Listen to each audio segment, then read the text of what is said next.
Bulldozer Raj വേണ്ട എന്ന നിർണായക വിധിയുമായി സുപ്രീം കോടതി. ഒരു വ്യക്തി കുറ്റാരോപിതനായതിന്റെ പേരിൽ വീട് പൊളിക്കുന്ന നടപടി ഭരണഘടനാ വിരുദ്ധമാണ്.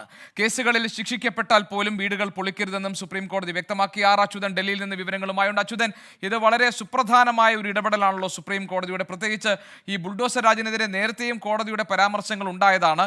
എന്തൊക്കെയാണ് ഈ കോടതി വിധിയിൽ പറയുന്നത്? എന്താണ് അതിന്റെ അന്തസത്ത?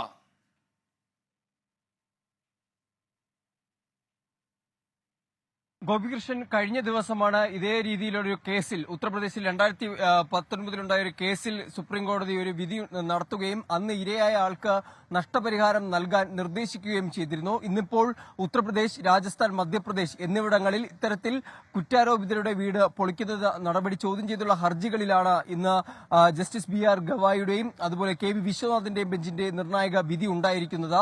പ്രാഥമികമായി കോടതി നിരീക്ഷിച്ചത് ഈ കുറ്റാരോപിതർക്കും അതുപോലെ തന്നെ കുറ്റവാളികൾക്കും ചില അവകാശങ്ങളും സംരക്ഷണങ്ങളുമുണ്ട്, അത് പാലിക്കപ്പെടണം.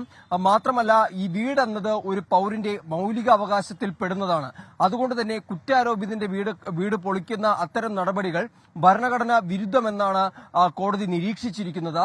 സർക്കാരുകൾക്ക് ഒരിക്കലും ഒരു കുറ്റവാളി ആരാണെന്നുള്ളത് നിർണ്ണയിക്കാൻ കഴിയില്ല. അത് കോടതിയുടെ മുൻപിലുള്ള വിഷയമാണ്. സർക്കാരുകൾക്ക് കോടതിയാകാൻ കഴിയില്ല എന്നൊരു വിമർശനം കൂടി വിധിയിൽ സുപ്രീം കോടതി മുന്നോട്ട് വയ്ക്കുന്നുണ്ട്. അതുകൊണ്ട് തന്നെ അത്തരം നടപടികളിലേക്ക് കടന്നാൽ പ്രോസിക്യൂഷൻ നടപടികൾ ഉൾപ്പെടെ നേരിടേണ്ടി വരും എന്നതുകൂടി കോടതി ഓർമ്മപ്പെടുത്തുന്നു. മറിച്ച് ഒരു വീടെന്നത് ഈ പറഞ്ഞതുപോലെ തന്നെ ഒരാൾ നീണ്ട നാളത്തെ പ്രയത്നത്തിന്റെ ഒടുവിലാണ് ഒരു വീട് സ്വന്തമായി പണിയുന്നത്. അത് ഇത്തരത്തിൽ പൊളിക്കുന്നത്, ഒറ്റ രാത്രി കൊണ്ട് പൊളിക്കുന്നതും തുടർന്ന് സ്ത്രീകളും കുട്ടികളും തെരുവിലേക്ക് ഇറങ്ങേണ്ടി വരുന്നതും ഒരു സന്തോഷകരമായ കാഴ്ചയല്ല എന്നതും സുപ്രീം കോടതി ഈ ഘട്ടത്തിൽ ഉന്നയിക്കുന്നുണ്ട്. എന്തായാലും ഇതെല്ലാം വിധിയിലൂടെ പ്രസ്താവിച്ച കോടതി ചില മാർഗനിർദ്ദേശങ്ങളും മുന്നോട്ട് വയ്ക്കുന്നുണ്ട്.